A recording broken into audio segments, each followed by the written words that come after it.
오늘 우리가 읽은 사도행전 8장 1절에서 3절 말씀을 중심으로 해서 주님과 함께 기뻐하라 라는 제목으로 말씀을 나눌 때 큰 은혜 되시기를 간절히 축원합니다. 실제 있었던 한 가지 이야기를 좀 먼저 드리면서 오늘 말씀을 시작하려고 합니다. 미국 알래스카에서 있었던 실제 있었던 일이라고 합니다. 한 젊은 남녀가 결혼을 해서 임신을 하게 되었습니다. 근데 이 젊은 아내가 아이를 낳다가 출혈이 심해가지고서 아이를 낳고는 세상을 떠나게 되었어요.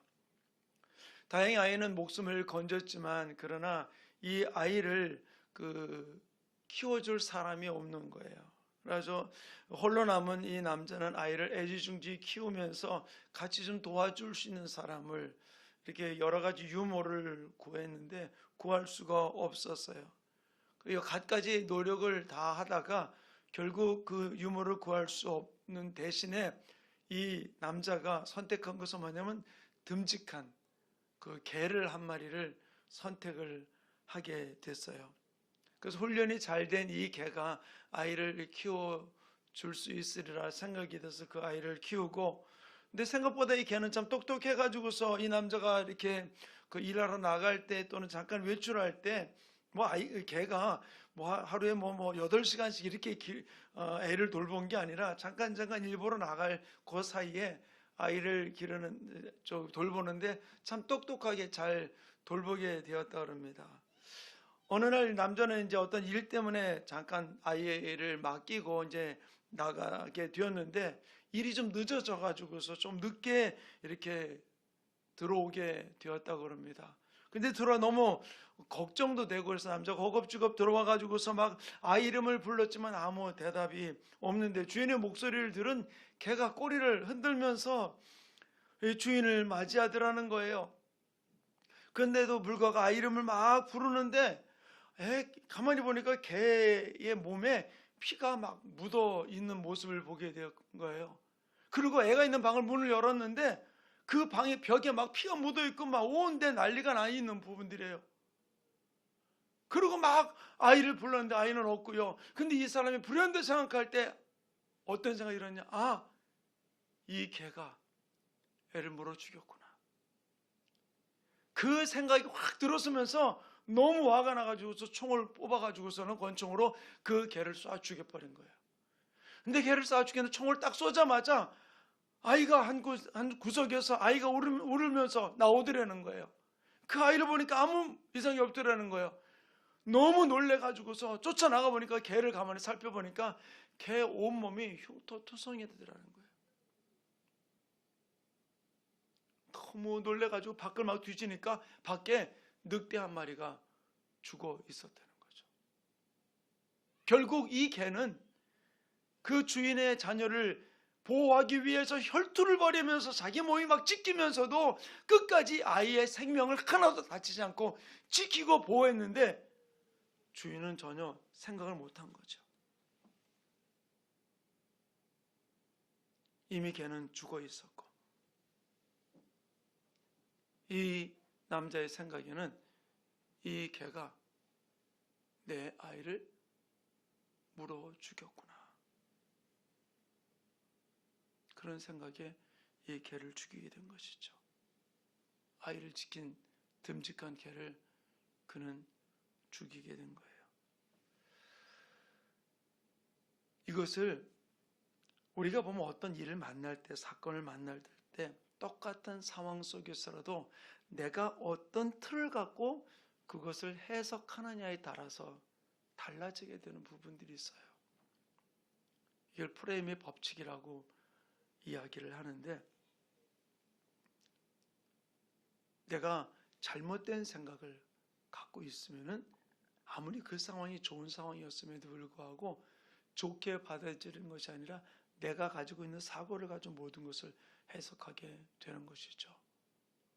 오늘 우리가 읽은 이 본문은 바울이 변화되기 전 사울이었을 때에 스데반 집사님을 우리는 9장 1절부터 봤습니다. 8장에 보면은 스데반 집사님을 죽이고 예루살렘에 있는 예수 믿는 사람들을 지금 붙들어서 박해하고 옥에 가두는 일을 하게 된 것이죠. 그리고 또 다른 지역에 있는 예수 믿는 사람들을 붙잡기 위해서 제사장들에게 공문을 보내면서 온갖 열심을 다하면서 교회를 핍박하던 모습이 사울의 모습이었습니다. 왜 사울은 예수를 핍박하는 자가 되었을까요? 왜? 그가 무식해서 못 배웠다고는 말할 수 없는 사람이잖아요. 왜 사울은 예수를, 교회를 핍박하는 자가 되었을까요? 예수님은 이 땅에서 사역을 하시면서 제자들에게 너희가 이런 일을 만날 때 실족하지 말라고 내가 너희들에게 미리 말한다 라고 이야기를 하면서 요한복음 16장 2절에 이렇게 기록해 놓고 있습니다. 우리 함께 읽겠습니다. 함께 합독합니다. 사람들이 너희를 출교할 뿐 아니라 때가 이르면 이것이 하나님을 섬기는 일이라 하리라. 때가 이르면 너희를 핍박하고 너희들을 출교하고 심지어는 죽이는 사람들이 말하기를 이것이 하나님을 섬기는 일이다 라고 말할 것이다 라고 이야기를 해주고 있어요.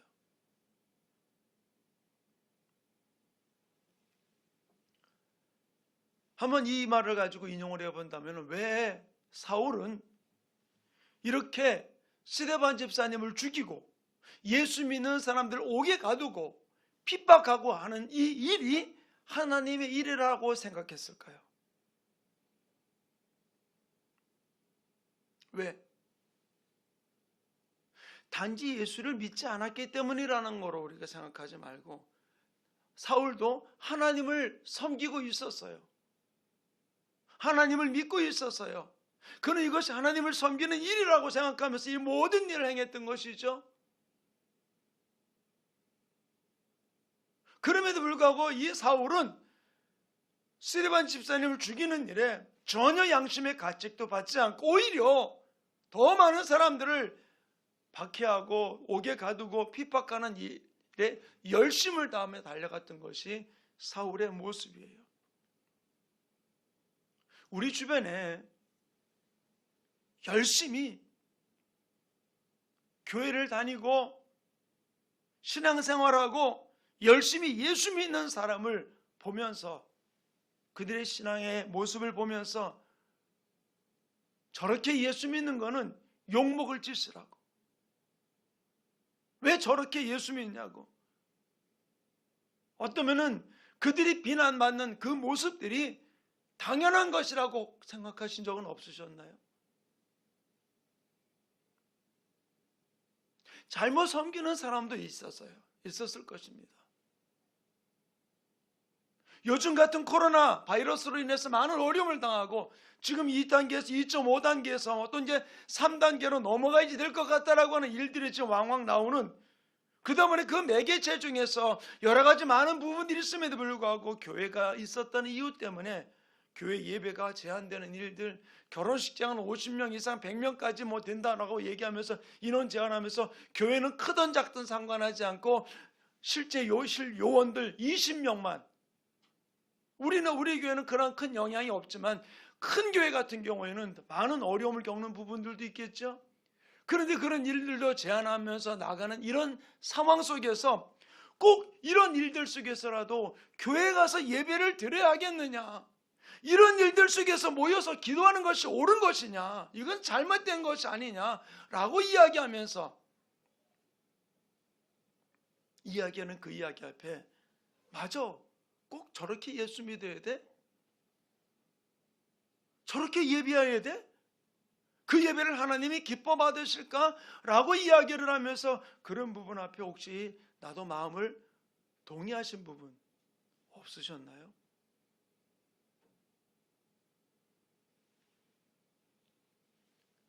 사울의 모습이 당연히 죽을 사람, 당연히 없어야 될 사람, 당연히 감옥에 갇혀서 저 사람들이 바꿔줘야 될 사람이라고 생각하면서 그들을 핍박했던 것이 사울의 모습이었었어요.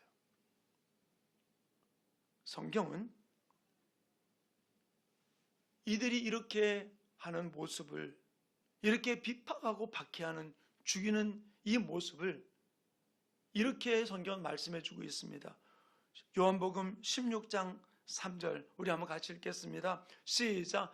그들이 이런 일을 하는 것은 아버지와 나를 알지 못함이라. 무엇이라고요? 아버지와 나를 알지 못합니다. 예수님과 하나님을 알지 못하기 때문에 그들이 이렇게 핍박하는 것이다라고 이야기해 주고 있는 것이죠. 하나님을, 사울도 하나님을 믿고 있었지만 하나님의 모습을, 하나님의 뜻을, 하나님에 대해서 올바로 알지 못했던 부분들임을 언급하며 이야기를 해주고 있는 것이죠. 오늘 우리가 읽은 본문에 사울은 어떤 사람의 모습을 보여주고 있습니까? 그의 모습을 8장에서는 스데반 집사님을 죽였잖아요. 그러고 난 다음에 9장에서 사울이 어떤 모습, 어떤 자세인가라는 부분들 이야기해 주고 있습니다. 9장 1절 우리 한번 다시 한번 읽겠습니다. 시작. 사울이 주의 제자들에 대하여 여전히 위협과 살기가 등등하여 대제사장에게 가서, 사울이 주의 제자들에 대하여 여전히 위협과, 지금 스데반 집사님을 죽인 것으로서 만족하지 않고 여전히 살기가 등등하여서 더 기세를 가지고서 핍박하며 나가고 있는 모습을 여기서 이야기를 해주고 있는 것이죠. 왜 그러하여금 스데반 집사님을 죽인 것에 만족하지 아니하고 뭐라 그랬습니까? 여전히 위협과 살기가 등등하였다라고 기록을 해놓고 있어요. 현대어 성경은 이 구절을 이렇게 이야기합니다. 사도행전 9장 1절을 이렇게 기록해 놓고 있습니다. 우리 함께 읽겠습니다. 시작. 한편 사울은 모든 그리스도인들을 다 잡아 죽일 작정으로 살기가 등등해서 예루살렘에 있는 제사장을 찾아갔다. 아직도 그는 만족하지 않은 거예요. 스데반 집사님 하나 죽인 것에 만족하지 않는 거예요. 예루살렘에 있는 예수 믿는 사람을 잡아 붙들어 죽이고 그들을 박해하는 것으로 만족하지 못하고 더 살기가 등등해서 대제사장을 찾아간 것이죠. 다른 지역에 있는 예수 믿는 사람들까지 박해하려고, 붙잡으려고.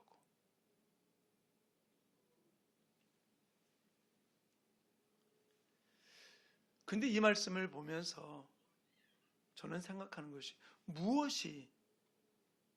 무엇이 사울로 하여금 이렇게 계속해서 스데반을 죽이고 예수 믿는 사람을 박해하고 핍박하고 또 다른 지역에 있는 사람을 잡기 위해서 이렇게 살기 등등한 모습으로 나아가게 만든 게 무엇일까요? 무엇이 그로 하여금 그런 사람으로 만들었을까요? 교양이 없는 사람 아니잖아요. 가장 최고의 학문을, 가장 최고의 스승 밑에서 지금 모든 것을 배운 사람이잖아요. 근데 어찌 그가 이렇게 살기 등등한 모습으로 나가게 만든 것이, 무엇이 그로 하여금 그렇게 만들었을까요? 무엇이?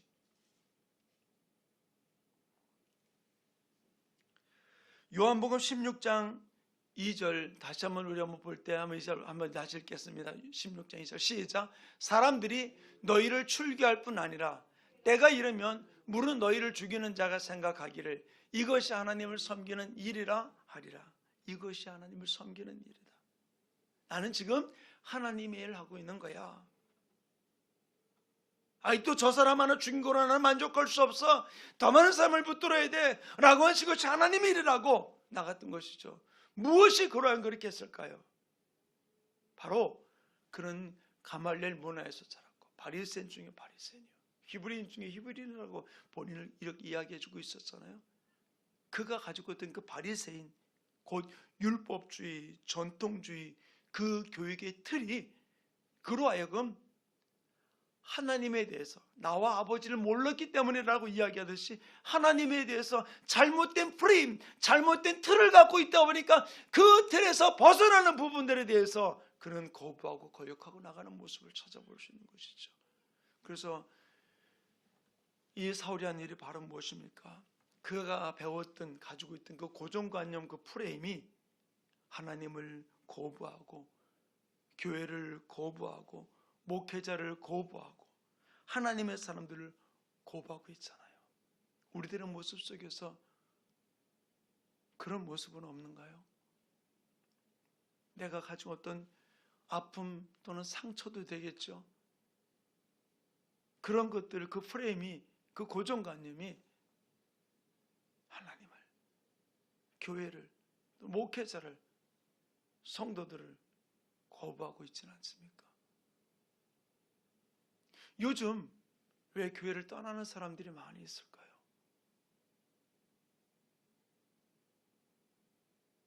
그들의 아픔도 있었겠습니다. 상처도 있었을 거예요. 그런데 그들이 떠난 이유가 자기가 생각하던 교회, 자기가 생각하던 하나님, 자기가 생각하던 목회자, 또 자기가 생각하던 교인들의 모습이 아니다 생각하고 떠났는데, 그 자기가 생각하던 그 프레임이 무엇일까요?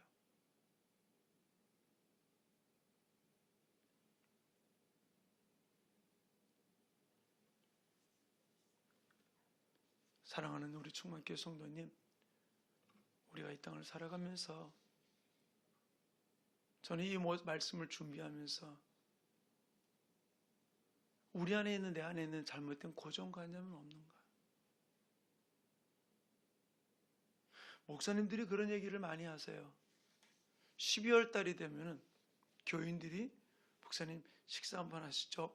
목사님 좀 제가 찾아뵙고 좀 말씀드릴 게 있습니다. 그러면은 털커덕 겁이 난대요.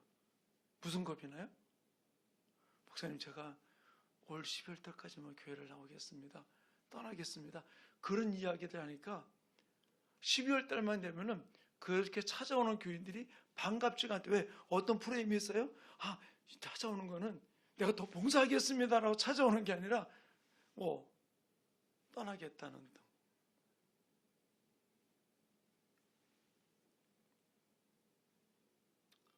저는 이 말씀을 준비하면서 우리가 이 땅을 살아가면서 진정으로 내가 하나님이 기쁨이 되는 모습으로 살아가는 것은 어떤 것일까? 사울이 그가 가지고 있던 바리새인, 율법주의, 가말리엘 문화에서 배웠던 그 틀을 가지고 그것이 하나님을 섬기는 예라고 하면서 하나님을 핍박하는 줄, 교회를 핍박하는 줄, 예수를 핍박하는 줄 모르고 나갔던 사울의 모습을 볼 수 있어요. 그런데 이 사울이 우리가 잘 알듯 다메섹으로 가다가 예수님을 만나게 되고 변화되게 됩니다. 그런데 저는 한번 이런 질문을 좀 드리고 싶어요. 이렇게 살기 등등한 바울이 어떻게 바울이 되었을까요? 어떻게? 성령 받았으니까. 예, 맞아요. 우리나라의 가장 그 지식인의 그 탑 클래스라고 말할 수 있는 최고에 올라가 계신 분이 예전 어렸을 때 저희가 학교 다닐 때 보면 양주동 박사라는 분이 계셨고요. 그리고 이어령 교수가 있어요. 얼마나 말을 잘 하시는지 조리 있게. 근데 이 이어령 교수님은 예수님을 모르던 분이었었어요. 그러나 자기 딸 이미나 목사가 예수님을 믿고 또 자기가 암투병을 하면서 예수님을 끝까지 붙들고 편안한 가운데 있는 그 모습을 바라보면서 그 안에 하나님의 존재를 깨닫게 되면서 이 이어령 교수님이 예수님을 믿게 되었어요. 그래서 그분이 쓰신 책이 지성에서 영성으로라는 책을 쓰셨어요. 저는 단순하게 사울이 다메섹에서 예수님을 만났으니까 라고 하는 부분들로 우리가 돌아볼 부분들이 아니라 저는 이 사울의 모습을 바라보면서 우리가 어떻게 바울로 바뀌게 되었는가, 다른 것 아니에요. 우리가 지식 충만한 데서 성령 충만으로 변화되는 삶이 이루어지기를 간절히 축원합니다. 내가 알고 있는 그 많은 것들을 가지고서 우리가 이렇다 저렇다 이야기하는 지식 충만의 이야기가 아니라 우리가 성령 충만하기 위해서 우리가 달려갈 수 있는 모습이 이루어지기 원합니다. 사도행전 9장에 보면은 아나니아가 이 바울 앞에 와서, 이 사울 앞에 와서 이야기합니다. 하나님이 나를 너에게 보냈다라고 이야기하면서 너라 하여금 성령 충만하게 하기 위함이라고 이야기를 해주고 있거든요. 우리가 바뀔 수 있는 것은 바로 무엇입니까? 다른 것 아니에요. 지식 충만해서 성령 충만으로 바뀌어지는 아름다운 모습이 이루어지기를 간절히 축원합니다. 바로 그가 지식으로 충만했을 때 그는 핍박자가 되었고 박해자가 되었고 포행자가 되었고 살인자가 되었던 그 모습을 볼 수 있어요. 그러나 그가 예수 그리스도를 영접하고 난 이후에 그의 모습은 바로 어떤 모습이냐? 아그리파 왕 앞에서 그는 자기 자신에 대해서 이야기를 하면서 고백을 할 때 베스도라는 사람이 이렇게 바울에 대해서 이야기했어요. 사도행전 26장 24절 우리 같이 읽겠습니다.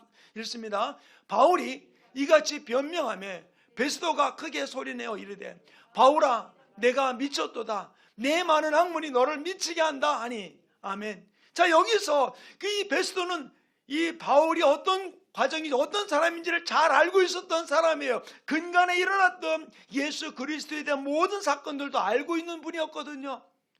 근데 그가 예수를 핍박하던 자가 예수를 증거하는 자로 바뀌게 된 모습을 바라보면서 이 베스도는 생각하기를 내 많은 지식이 너를 미치겠다라고 이야기를 해주고 있어요. 그러나 바울은 뭐라고 이야기하면 아닙니다 라고 이야기해주고 있거든요. 나는 그게 아닙니다 라고 이야기하면서 그 아그리파 왕하고 베스도하고 같이 있는 버니게에게 이렇게 그는 고백을 합니다. 사도행전 26장 29절 우리 함께 읽겠습니다. 시작. 바울이 이르되 말이 적으나 많으나 당신뿐 아니라 오늘 내 말을 듣는 모든 사람도 다 이렇게 결박된 것 외에는 나와 같이 되기를 하나님께 원하나이다. 그가 지식 충만할 때는 핍박자가 되었지만 그러나 성령 충만하고 나니까 그를 이끌어가는 것이 지식이 아니고 그 모든 틀이 깨지니까 하나님의 틀에 의해서 우리는 한 걸음 한 걸음 달려가는 바울의 모습을 찾아볼 수 있어요. 사랑하는 충만교회 성도님, 유튜브를 보면은 또 네이버나 다음 그런 인터넷에 들어가면은 모든 정보들 우리가 쉽게 접할 수가 있습니다. 어떻게 할 건가, 어떻게 할 건가. 근데 그 많은 지식이 나를 변화시키는 게 아니에요. 바로 우리가 성령 충만할 때 우리는 진정으로 주님이 기뻐하는 모습으로 달려가는 삶이 이루어지게 될 줄로 믿습니다. 두 번째로는 우리가 벗겨져야 돼요. 벗겨져야 돼요. 사도행전 9장 18절 이렇게 기록해 놓고 있습니다. 우리 함께 읽겠습니다. 시작. 즉시 사울의 눈에서 비늘 같은 것이 벗어져 다시 보게 된지라 일어나 침례를 받고 아나니아가 그에게 안수해 주었을 때 눈에서 비늘 같은 것이 벗어져서 다시 보게 되고 침례를 받게 되는 사건이 기록되어 있고 그 이후 예수를 증거하는 증인이 다메섹에서부터 일어났던 모습을 찾아볼 수 있어요. 우리는 우리의 프레임, 고정관념의 비늘이 벗겨지기를 간절히 축원합니다. 그걸 가지고서 우리가 바라보는 것이죠. 색안경을 쓰면 어떻습니까? 빨간 안경을 쓰면 모든 게 다 빨갛게 보이잖아요. 노란 안경을 쓰면 모든 게 다 노랗게 보이잖아요. 내가 쓰고 있는 내 고정관념의 프레임의 안경들을 비늘을 벗어버리고 이제는 주님이 원하시는 것으로 볼 수 있는 모습이 우리 가운데 이루어지게 될 때 진정한 주님이 기쁨되는 아름다운 모습으로 달려가는 귀한 역사가 우리의 삶 가운데 이루어지게 될 줄로 믿습니다. 바로 우리가 누구를 기쁘게 하는 자가 될 것인가. 제가 오늘 두 가지를 말씀을 드렸어요. 첫 번째로는 지식 충만해서 성령 충만으로, 두 번째로는 비늘이 벗겨져야 된다라고 말씀을 드렸어요. 그런데 이 부분들을 뭘 의미해주고 있는가라는 사실이죠. 오늘 우리가 읽은 본문 말씀 1절 말씀 우리가 다시 한번 읽겠습니다. 다시 읽습니다. 시작. 사울은 그가 죽임 당함을 마땅히 여기더라. 그날에 예루살렘에 있는 교회에 큰 박해가 있어 사도 외에는 다 유대와 사마리아 모든 땅으로 흩어지니라. 자, 여기서 보면은 사울은 그가 죽임을 당할 때 마땅히 여기더라라고 그랬어요. 마땅히 여기더라. 이 마땅히 여기더라는 이 말이 헬라어로는 시뉴도케오라는 말이에요. 슈뉴도케오라는 말이 있는데 이 말의 뜻이 뭐냐면 바로 마땅히 여겼다. 이게 뭐냐면 그가 죽는 것을 기뻐했다, 즐거워했다, 동의했다라고 하는 의미거든요. 바로 그가 지식 충만할 때는 스데반이 죽는 것을 기뻐하고 함께 기뻐하고 동의하고 동조했던 부분들을 이야기를 해주고 있는 거예요. 저는 이 말을 보면서 사울이 바로 율법의 프레임, 그 고정관념을 있을 때는 죽이는 것을 기뻐했어요. 핍박하는 것을 기뻐했어요. 사람들을 옥에 가두는 것을 기뻐했어요. 그것이 더욱더 혈기가 충만해가지고 그 모든 일을 감당했던 모습을 볼 수 있는 것이죠. 그러나 사울이 자기가 가지고 있던 율법의 프레임, 고정관념의 이 모든 것들을 다 벗어버리고 난 이후에 그에게 일어난 일이 바로 무엇입니까? 사도행전 9장 22절에 이렇게 기록해 놓고 있어요. 우리 함께 읽겠습니다. 시작. 사울은 힘을 더 얻어 예수를 그리스도라 증언하여 다메섹에 사는 유대인들을 당혹하게 하니라. 순간이었었어요. 다메섹으로 가기 전 그는 자기의 프레임을 가지고 죽이는 것을 기뻐했어요. 그러나 예수를 만나고 난 이후에 그 다메섹에 들어가서는 즉각적으로 어떻게 했습니까? 유대인들을 당황하게 할 정도로 그들에게 확실한 예수 그리스도가 하나님의 아들임을 증거하며 나갔던 모습을 찾아볼 수 있어요. 이 사도행전 9장 22절을 현대어 성경은 이렇게 번역을 하고 있습니다. 우리 함께 읽겠습니다. 시작. 그러나 사울은 더욱더 열심으로 전도하고 예수께서 그리스도이심을 증거하여 다메섹에 사는 유대인들을 감복시켰다. 저는 이 부분들을 보면서 나는 지금까지 어떤 프레임, 어떤 고정관념을 갖고 살아가고 있는지 한번 나 자신을 돌아보기 바랍니다. 여러분들은 어떤 고정관념을, 어떤 프레임을 갖고 모든 것을 바라보고 계십니까?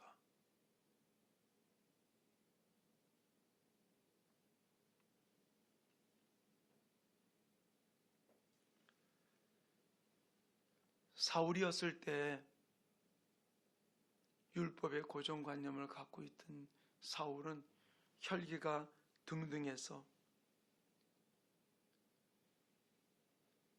세상에 채워지지 않는 그 기쁨을 얻기 위해서 스데반을 죽이고 예루살렘에 있는 교인들을 핍박하고 박해하고 더 나아가서 다른 지역의 사람들을 잡기 위해서 달려갔던 사울의 모습을 볼 수 있어요.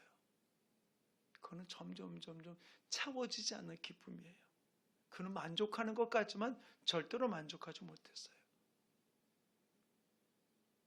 그러나 사울이 지성에서 영성으로 곧 성령 충만함으로 바뀌고 난 이후에 그 비늘이 벗겨지고 난 이후에 그는 사람들을 감복시켰다. 무엇으로? 예수가 그리스도이심을 증거하면서 하나님의 사고, 하나님의 프레임으로 모든 것을 증거하게 되었을 때 많은 사람들을 당황하게 했다라고 우리 개역개정은 있지만 현대어 성경은 감복시켰다라고 얘기해요. 감동시켰다라는 것이죠.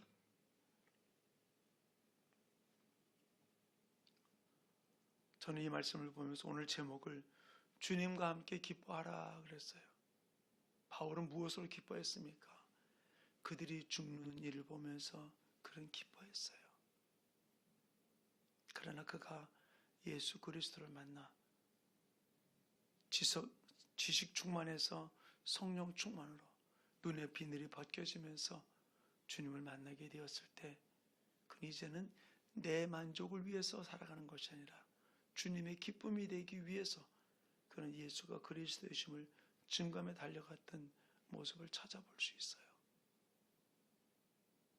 이 세상의 현실을 우리는 내 지식의 수준으로, 지식의 프레임으로 보는 자가 아니라 이제는 하나님의 눈으로 바라보면서 하나님 원하신 모습으로 달려갈 수 있는 아름다운 삶이 이루어지기를 간절히 축원합니다. 내 눈이 하나님의 영광을 보면서 내게 주어진 환경, 내가 사울의 눈으로 바라보면은 그는 지식의 눈이 되어서 해도 만족하지 못하는 점점 나를 살기 등등한 자로 만들어 나가는 모습을 볼 수 있어요. 그러나 이제는 내 지식이 아닌 하나님의 지식, 성령 충만함으로 나아갈 때 우리는 많은 사람을 감복시키는 아름다운 모습으로 달려가게 될 줄을 믿습니다.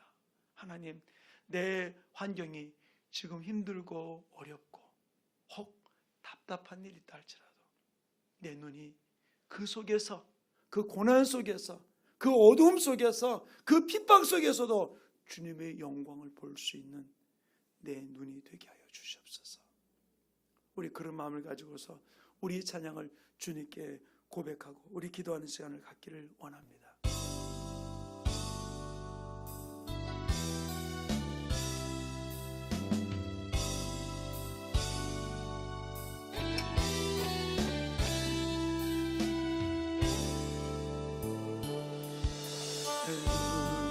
주의 영광을 보내 우리 가운데 계신 주님, 그 빛난 영광 온 하늘 덮고 그 찬송 온 땅 가득해 내 눈 주의 영광을 보내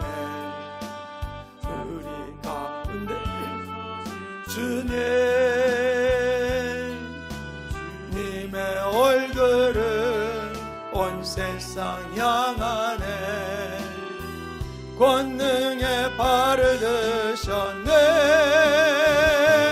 주의 영광 이곳에 가득해 우리 주님과 함께 찬양하며 우리는 모든 열방 주볼 때까지